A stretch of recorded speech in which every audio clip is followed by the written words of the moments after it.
Un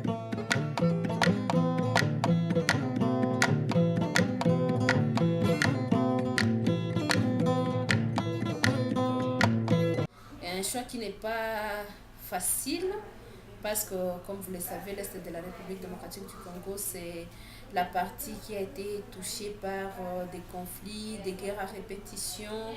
Et maintenant, quand on se retrouve comme journaliste et on travaille dans une radio communautaire, là où on doit parler pour la population, dénoncer les abus, dénoncer les guerres, les tracasseries, les violences avec nos traditions, coutumes.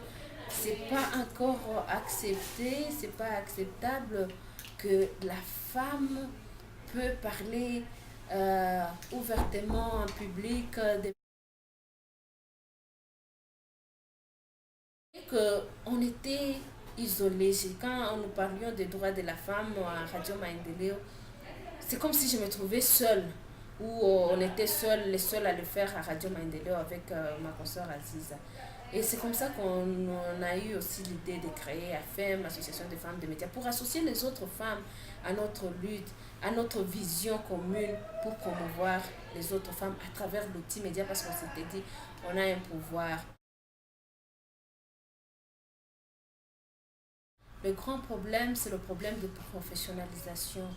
Parce que ici, chez nous, nous n'avons pas d'institution fiable dans la formation de journalistes.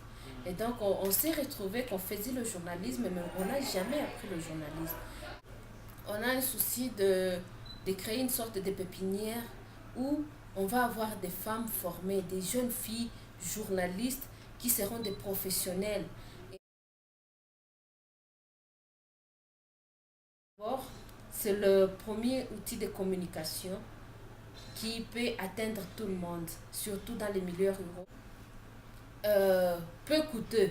Donc même dans le village, on peut avoir des postes récepteurs et suivre la radio. Et donc on s'est dit, on peut utiliser ces médias, on peut utiliser la radio pour faire notre lutte, notre combat contre les violences sexuelles. Ça, on s'était dit, on va aller vers les victimes, on va donc on va leur rencontrer et ils vont nous expliquer ils vont nous exposer leurs problèmes, et comme ça nous aussi on fera connaître ce problème aux autres membres de la communauté. On leur donne de l'espace dans les médias pour s'exprimer. Il y a des SMS qu'on reçoit de la part des auditeurs, de tous ceux qui nous suivent, qui expliquent comment à travers telle émission ils ont adopté un changement. Oui. Surtout parce que nous travaillons avec des femmes qui sont dans des clubs d'écoute. Donc elles se constituent en groupe, elles suivent nos émissions, elles suivent les émissions de la radio, elles suivent les informations. Et vous voyez, elles sont maintenant informées. On facilite à la femme l'accès à l'information. On leur donne des enregistreurs. Maintenant, elles peuvent récolter des éléments sonores pour nous, sur leur vécu quotidien, sur tout ce qui se passe dans leur milieu. Quand il y a des cas de viol, elles dénoncent en premier lieu. Oui. Il y a beaucoup de déplacés, les femmes ont quitté leur milieu, leur village. Il y a maintenant recrudescence, il y a encore beaucoup de nouveaux cas de violences sexuelles. On va faire nos reportages sur les conséquences de ces opérations. On va dénoncer ça dans les médias. On va relever encore et répertorier les nouveaux cas de violences sexuelles et dénoncer ça.